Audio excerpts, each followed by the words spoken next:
Hello dear students.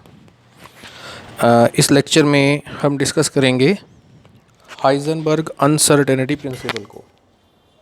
तो देखिए, जैसा मैंने आपके यहाँ बोर्ड पे लिखा है, ये स्टेटमेंट बिल्कुल मैंने बुक में से देखकर लिखी है। What is the topics name? Heisenberg uncertainty principal. देखिए यहाँ पर अनसर्टेनिटी वर्ड है। अनसर्टेनिटी मतलब फिक्स नहीं है। इस नेम के अंदर भी एक वर्ड है अनसर्टेनिटी। अब इसका मीनिंग क्या है? अनसर्टेनिटी क्या है? अनसर्टेन क्या चीज़ है? देखिएगा, स्टेटमेंट है it is impossible to determine precisely both the position and momentum of a small moving particle with accuracy. आपके पास एक पार्टिकल है जो कि मोशन में होना चाहिए, स्मॉल पार्टिकल है, it should be in motion. तो अगर कोई पार्टिकल आपके पास मोशन में है तो आप उसकी दो चीज़ें मेज़र करना चाह रहे हैं। नंबर 1 उसकी पोजीशन, नंबर 2 उसका मोमेंटम या फिर उसकी वेलोसिटी। तो ये प्रिंसिपल क्या बोलता है कि आप किसी भी मूविंग ऑब्जेक्ट की, जो कि स्मॉल मूविंग ऑब्जेक्ट है, उसकी पोजीशन और वेलोसिटी दोनों को साइमल्टेनियसली विद एक्यूरेसी मेज़र नहीं कर सकते। दो चीज़ें हैं, देखिए फिर से समझिए। एक तो है आपके पास पोजीशन और दूसरा क्या है? मोमेंटम या फिर वेलोसिटी। किसकी? स्मॉल मूविंग पार्टिकल की। तो आप अगर ये दोनों चीज़ें साइमल्टेनियसली मेज़र करना चाहें, साइमल्टेनियसली विद एक्यूरेसी, तो ये पॉसिबल नहीं है। This is the statement of Heisenberg uncertainty principle. अब देखिएगा, मैथमेटिकल फॉर्म क्या है इसकी? Delta x into delta p is greater than और equal to h upon 4 pi. Now what is delta x? Change in position. What is delta p? It is change in linear momentum. इन दोनों की जो product है, multiply है जो, वो h upon 4 pi, h is Planck's constant, उससे या तो ज़्यादा होगी या हमेशा इक्वल होगी। इसी को मैं दूसरी फॉर्म में चेंज करके लिख रहा हूँ। Delta x into delta p की जगह लिख दो आप m delta v delta p, क्योंकि जो p होता है it is equal to product of mass and velocity. ये चीज़ भी ग्रेटर देन और equal to h upon 4 pi होगा। अब यहाँ से इसको एक्सप्लेन करते हैं। देखिए, when delta x is small delta v will be large. कैसे? ध्यान से देखो, delta x into delta p is greater than और equal to h upon 4 pi. तो यहाँ से डेल्टा एक्स क्या आ गया? ग्रेटर देन और equal to h upon 4 pi into delta p. अब ध्यान दीजिएगा, अगर ये चीज़ स्मॉल होगी तो ये चीज़ ऑटोमेटिकली क्या होगी? लार्ज होगी। और सिमिलर वे से डेल्टा पी ग्रेटर देन और equal to h upon 4 pi into delta x. इसी तरह से अगर ये चीज़ स्मॉल होगी तो ये चीज़ क्या हो जाएगी? लार्ज हो जाएगी। यही मैंने यहाँ दो लाइनों में लिखा है। आई थिंक आपको क्लियर हो गया होगा। इसको मैं और एक्सप्लेन करता हूँ। देखिए,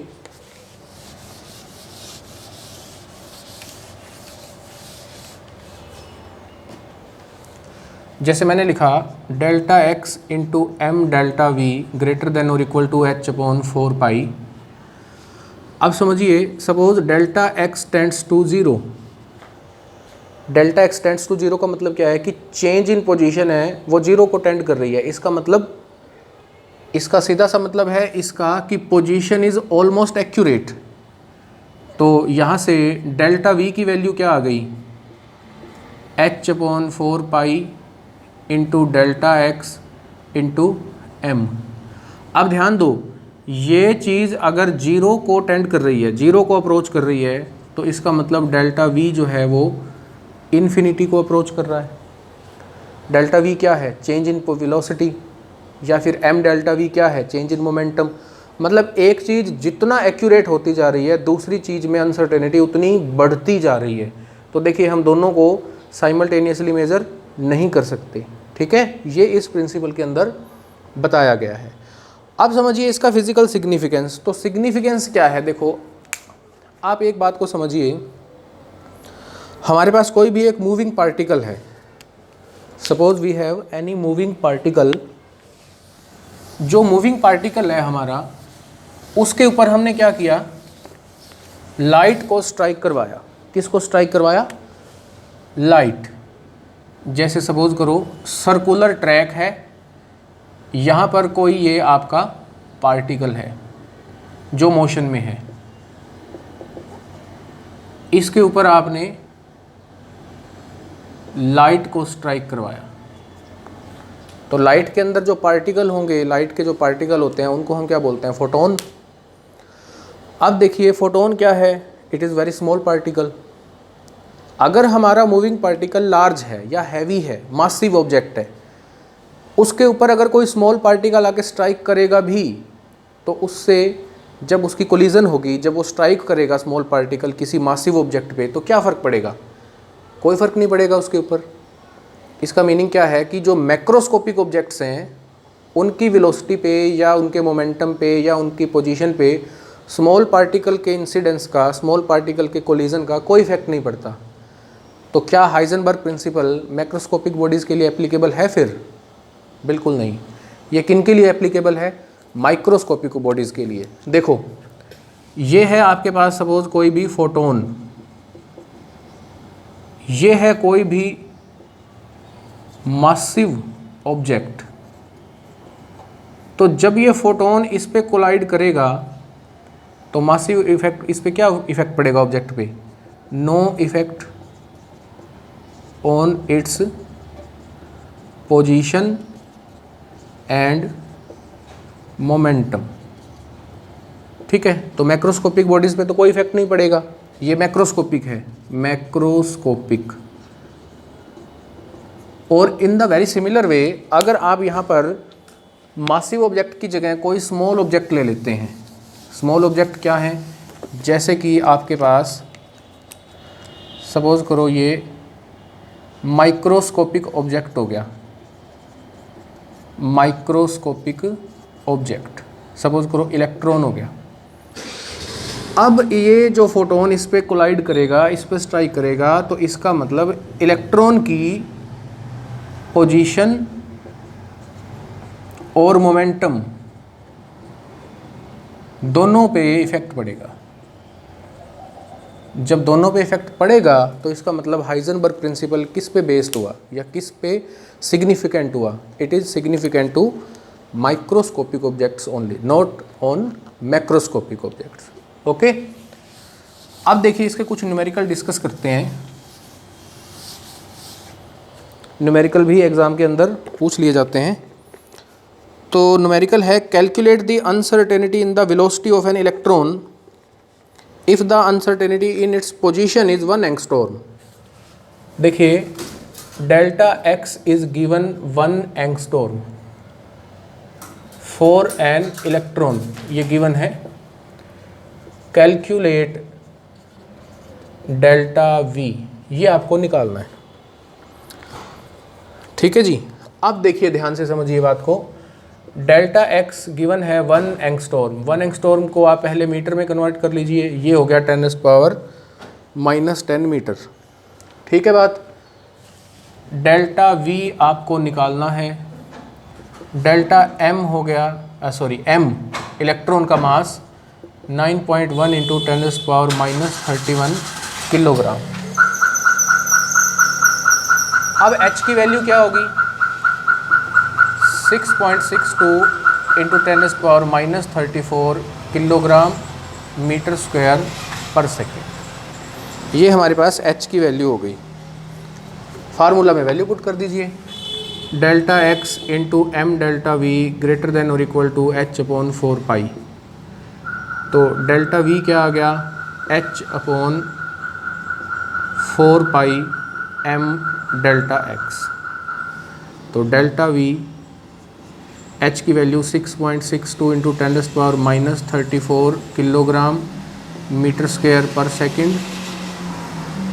4 पाई की वैल्यू 3.14, एम की वैल्यू 9.1 × 10⁻31 किलोग्राम और डेल्टा एक्स की वैल्यू 10⁻10 मीटर। ठीक है, अब ध्यान दीजिए ज़रा, किलोग्राम से किलोग्राम कैंसिल, मीटर से एक ये यूनिट कैंसिल हो गया स्क्वायर। तो डेल्टा वी मीटर पर सेकंड। देखिए यूनिट आपको एक ही सिस्टम में रखने पड़ेंगे तब जाके आपका न्यूमेरिकल ठीक होगा। अगर आप कहीं एसआई यूनिट ले लेते हैं, कहीं सीजीएस यूनिट ले लेंगे तो फिर गड़बड़ हो जाएगी। अब इस सारी चीज़ को जब हम सोल्व करेंगे तो डेल्टा वी की वैल्यू मैं बुक से देख करके यहाँ लिख रहा हूँ, ये आ गया 5.77 इंटू 10⁵ मीटर पर सेकेंड। ये आपके पास डेल्टा वी आ जाएगा। आई थिंक आपको क्लियर हो गया होगा ये न्यूमेरिकल। और क्वेश्चन देखते हैं।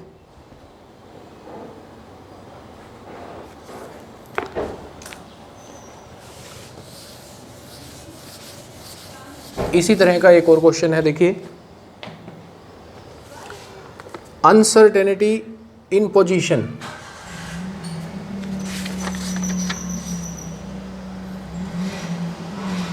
देखिए, मास गिवन है 9.1 into 10⁻³ kilogram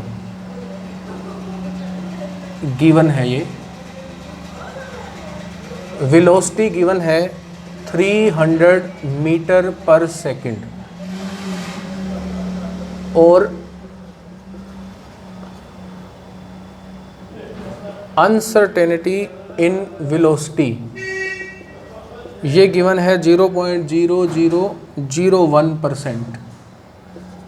calculate delta x. आप ध्यान दीजिएगा, आपको अनसर्टेनिटी इन वेलोसिटी पहले निकालनी पड़ेगी। आपको वेलोसिटी गिवन है, ये अनसर्टेनिटी इन वेलोसिटी ये दे रखा है। देखिए, तो डेल्टा वी कैसे निकालोगे? 0.0001/100 परसेंटेज का मतलब तो यही हो गया, इनटू में 300 जितनी वेलोसिटी आपको गिवन है। तो ये वैल्यू कितनी आ गई आपके पास? जब इस सारे को सोल्व करेंगे 3 इंटू 10⁻⁻⁴ मीटर पर सेकेंड। अब delta x into m delta v greater than और इक्वल टू h/4 तो यहाँ से डेल्टा एक्स की वैल्यू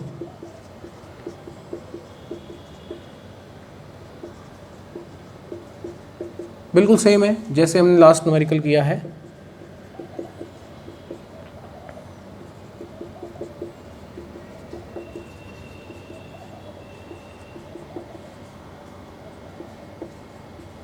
अब देखिए, किलोग्राम से किलोग्राम गया, पर सेकंड से पर सेकंड गया, मीटर से ये मीटर गया, तो डेल्टा एक्स की वैल्यू मीटर में आ जाएगी और ये वैल्यू आ रही है 0.192 मीटर। ये हमने यहाँ से अनसर्टेनिटी इन पोजीशन निकाल लिया। तो इसी तरह के न्यूमेरिकल हैं, आप लोग इसे अच्छे से ट्राई कर सकते हैं, आपकी बुक में गिवन है। ठीक है, इसके बाद हमारा नेक्स्ट टॉपिक जो आता है वो आता है Schrodinger wave equation.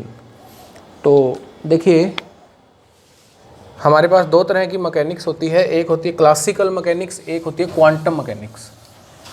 Classical mechanics जो है, जैसे बोर मॉडल ऑफ एटम आपने पढ़ा, वो सब कुछ न्यूटन्स लॉज ऑफ मोशन पे बेस्ड है। जो हमने अभी डिस्कस किए हैं, नंबर 1 तो किया हमने डी ब्रोगली रिलेशन और नंबर 2 हमने किया हाइजेनबर्ग अनसर्टेनिटी प्रिंसिपल। इन प्रिंसिपल्स पे बेस्ड है वो है क्वांटम मैकेनिक्स। और जो श्रोडिंगर वेव इक्वेशन है, इसको क्वांटम मैकेनिक्स का हार्ट बोला जाता है। It is the heart of quantum mechanics. तो देखिएगा क्या होती है ये।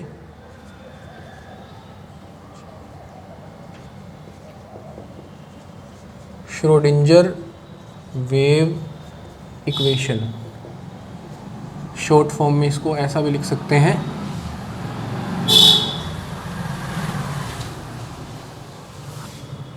एरविन श्रोडिंगर ने इसे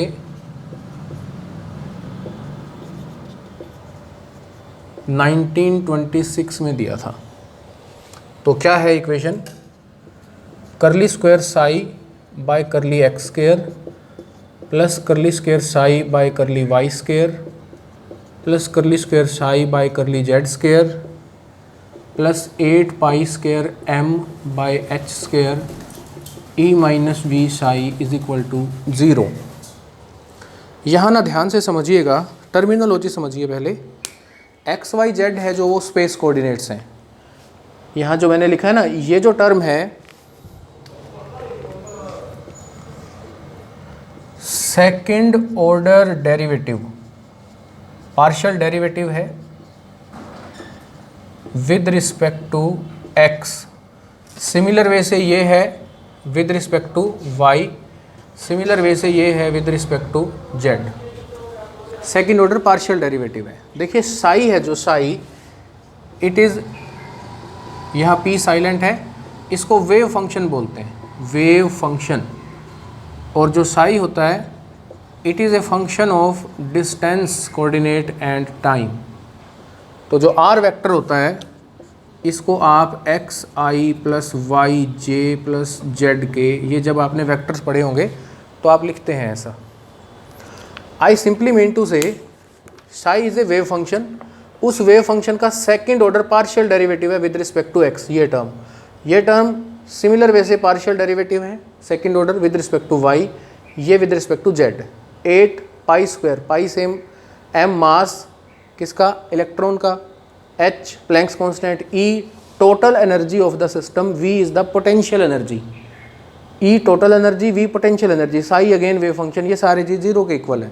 अब देखिए ये सेकंड ऑर्डर की पार्शियल डिफरेंशियल इक्वेशन हो गई, तो इसका मतलब इसके कितने सॉल्यूशन हो सकते हैं। अब जो मैथमेटिक्स के स्टूडेंट्स थे वो जानते हैं कि it may have many solution, infinite many solution.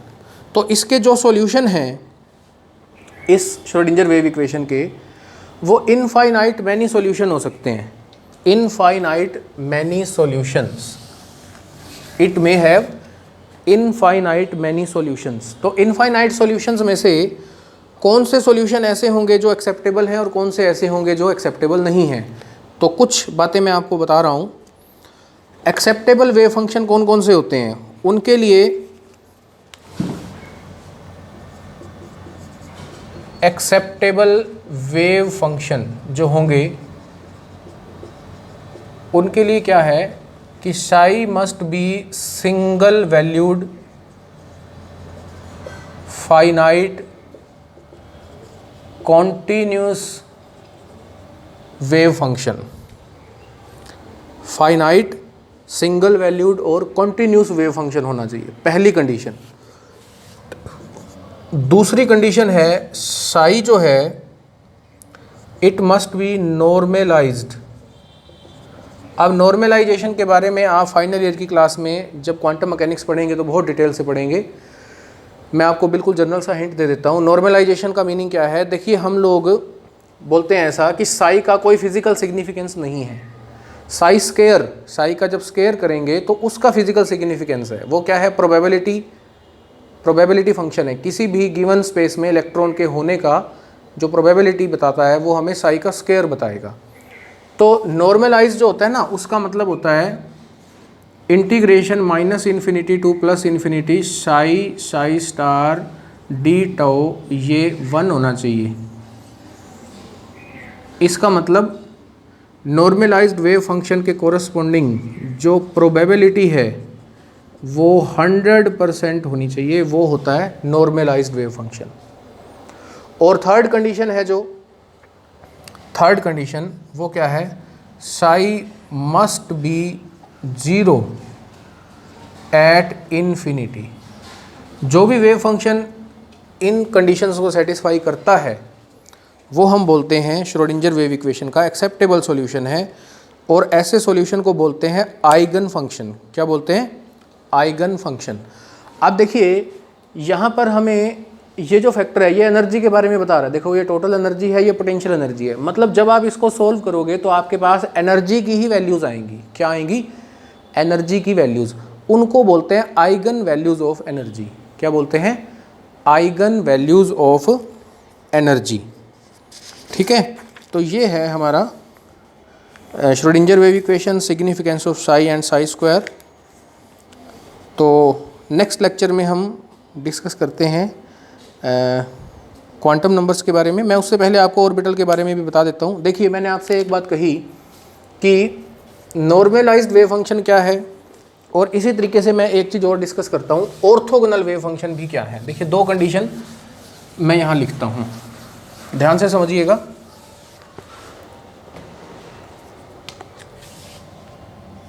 -∞ To +∞ psi star d tau, ये अगर 1 है तो इसका मतलब है ये नॉर्मलाइज्ड वेव फंक्शन है।